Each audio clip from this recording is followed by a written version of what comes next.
Greetings, everyone. Welcome back to my podcast, Hidden Alchemy by Sade. And whether you are listening to me over on Spotify or on my YouTube channel, thank y'all for joining. Always a pleasure welcoming new faces, new ears, and some folks that have been listening to me for some time.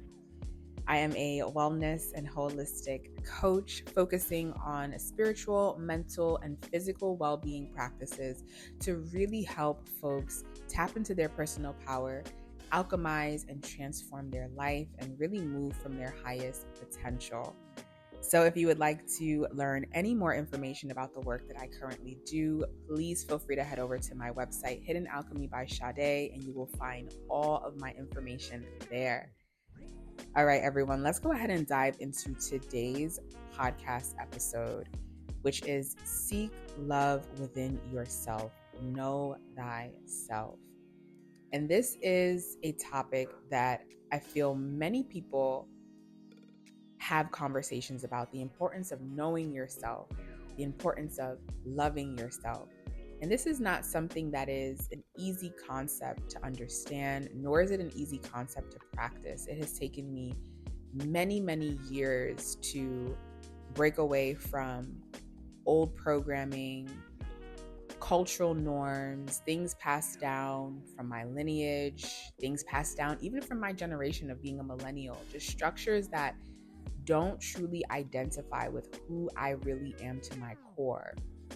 And nothing is wrong with being in environments where there's structures and there's rules and there's boundaries. But the problem is sometimes we think that these rules and norms and societal pressures are who we are as people.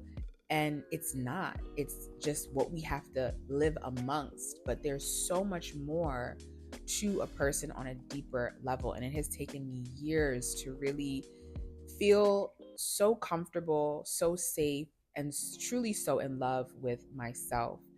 And the reason why seeking love within yourself is so important is because when we think that there's something outside of ourselves that has to fill us up or has to make us feel better, it's really sending this notion out to the universe or to God or whatever higher energetic being you believe in, that you are not enough and that you are lacking something. And one thing that I believe about every person in this world is everyone is born into this world being enough. Everyone is born into this world being enough. And yes, you need assistance on your way, but there is nothing internal about you that you are lacking that means that because of that, you are less worthy of love, you are less worthy of grace, of compassion, and of ease.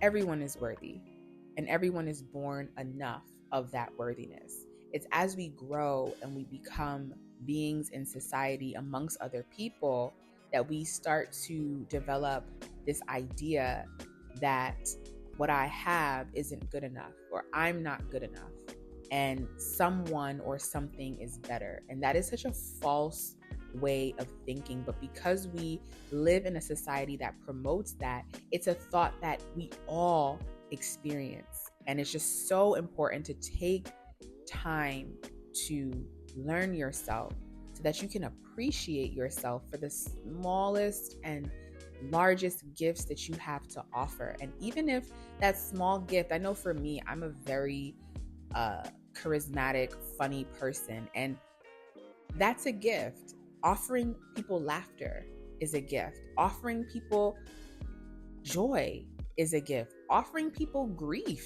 is a gift, right? Because there's learning in all of that. We need all spectrums of emotions to feel and also to learn in order to learn.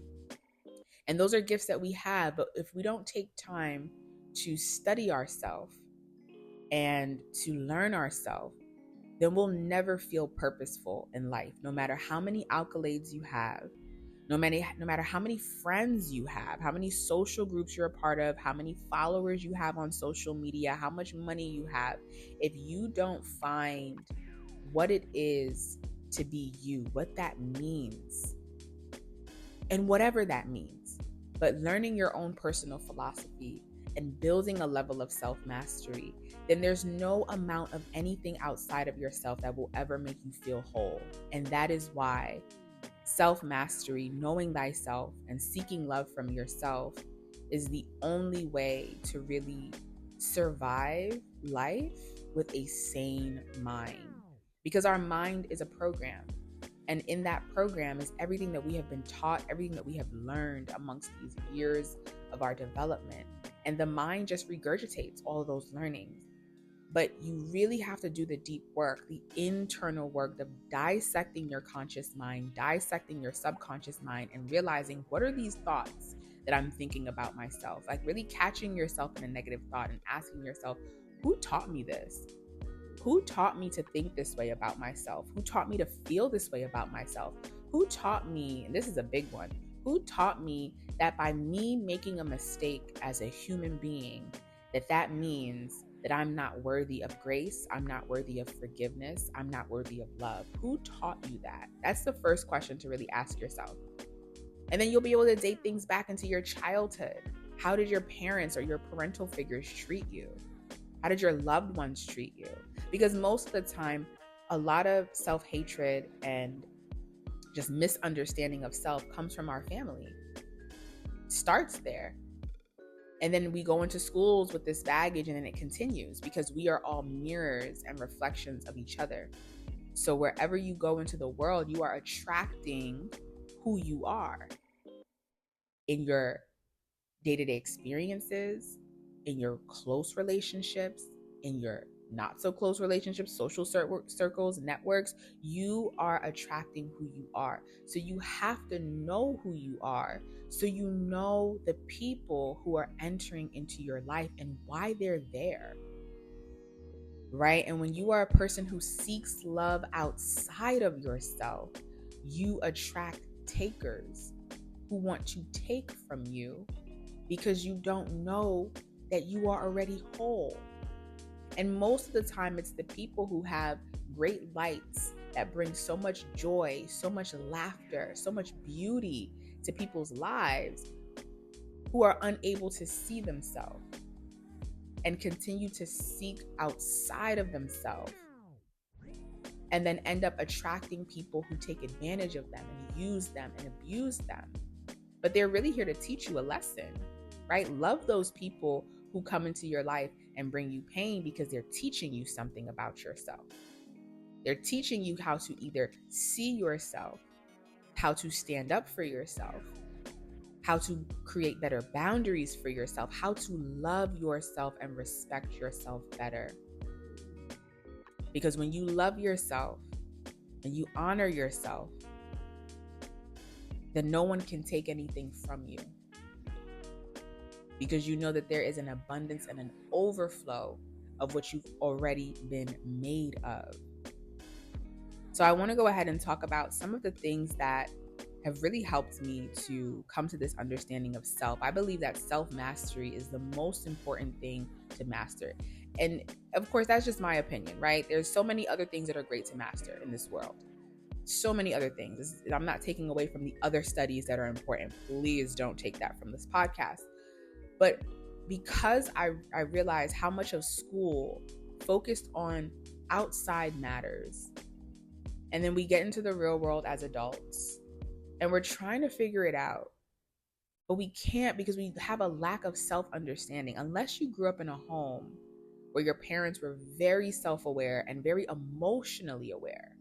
I didn't have that. So I had to learn this through mentors, which is another podcast episode I speak about the importance of having mentors and elders. And even though my parents didn't have a high emotional IQ or emotional understanding, they were great parents for what they did have, but I just had to learn outside of them.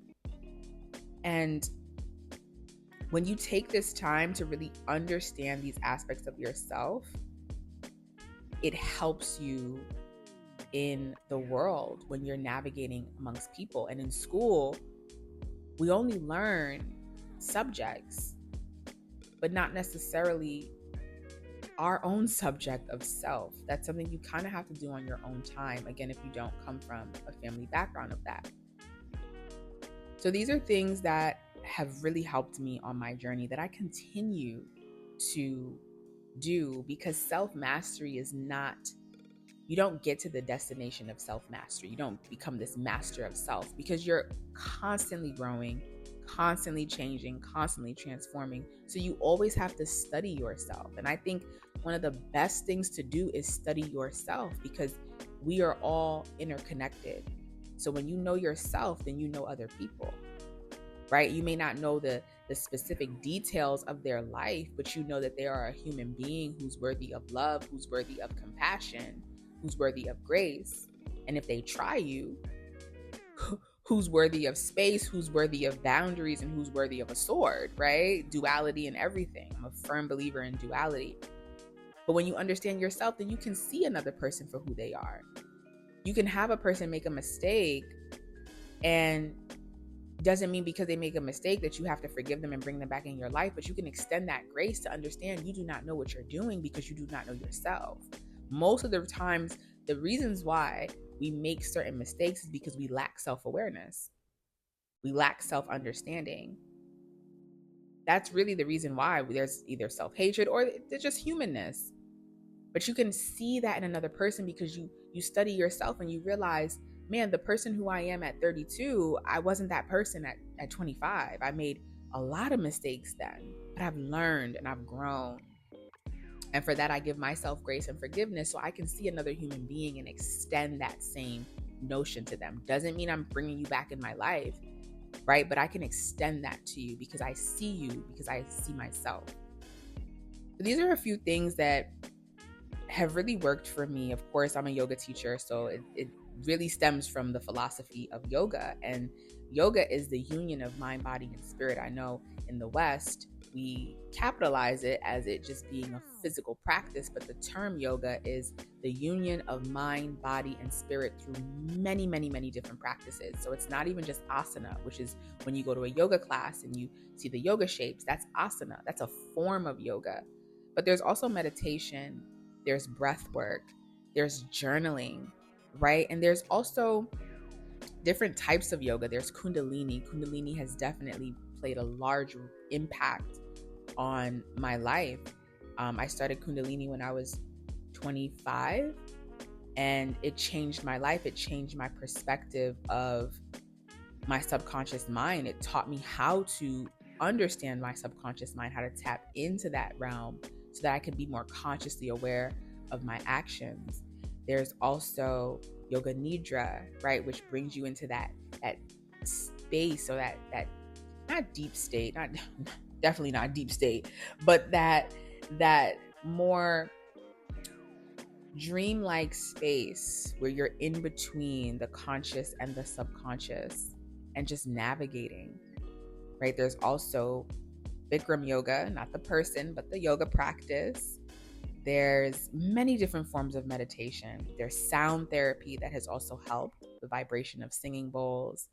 There's plant medicine. I am a big user of plant medicine, not just cannabis, but I've also have had the great benefit of working with ayahuasca, of working with kambo, of working with mushrooms in a microdose form, and grateful for that. So grateful for that, because plant medicine journeys help you to dig a little bit deeper to the wound. And of course, there's always therapy. There's so many ways, but I find spending time with myself, spending time alone, and just doing the things that I enjoy, that's when I'm able to really learn about myself. What makes me happy? What makes me feel safe? Most importantly, what makes me feel safe? So that when I'm around other people, I know if that person is right for me. I know if this group is right for me. And a physical practice helps with that. Dance, of course. Grew up as a dancer from the age of 6. Dance brings so much joy because it brings you in your body and it opens up your heart space, so you're able to feel, you're able to move, you're able to express the joy that you're feeling, the sadness that you're feeling, the anger that you're feeling. And that leads me into my last point of emotional expression. A lot of times we have this talk about self-expression, but you can't have self-expression without emotional expression. So giving myself the space to experience grief, however long it takes me, giving myself the space to experience depression. Depression is normal. You have to have a form of depression in order for something has to go down so it can come back up, right? It just depends on how deep it goes. And for everyone, it's very different. But I believe that it's important to normalize depression because it is a normal, natural phase of life.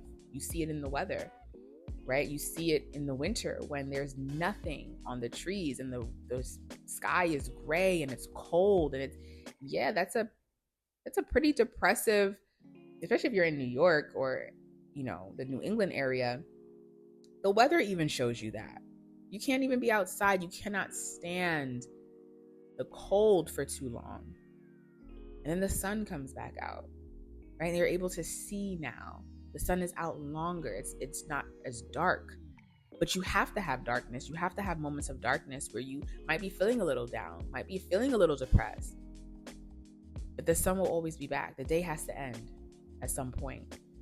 So allowing yourself the fullness of emotional expression, feeling everything that you feel, and not making yourself feel guilty.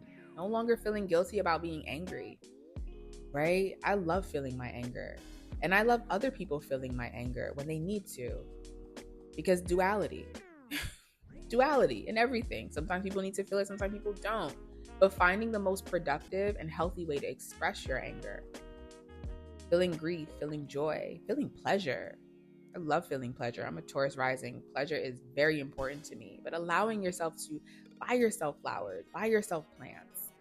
In Taurus energy, it's all about buying, wealth. But buy things for yourself that make you feel good, just for you, and starting to get more comfortable with doing things just for you. Putting on makeup just for you, putting on an outfit that looks good so that you can walk down the street and feel good just for you, right? And that will build this sense of self, because you need a sense of self to operate in this world. Because if not, then you get lost in other people's definition of who you are, other people's idea of who you are, society's idea of who you should be based off of how you look or where you've come from. So developing a sense of self, seeking love within yourself, and knowing yourself is truly the most powerful way that you can operate in the world. And it will inspire people and it will trigger people. And neither of that is your business. Neither of that is your concern. But as long as you are moving from a space of love and truth, then that will help you to have a lighter heart throughout life. So thank y'all so much for today's episode. Seek love within yourself. Know thyself. Please let me know how this topic relates to you, how you have been on your self-love journey, how you have been seeking love within yourself, and even ways that has been challenging, because it is. Feel free to let me know through the comment section down below or send me an email. And I cannot wait to see you all for our next podcast episode.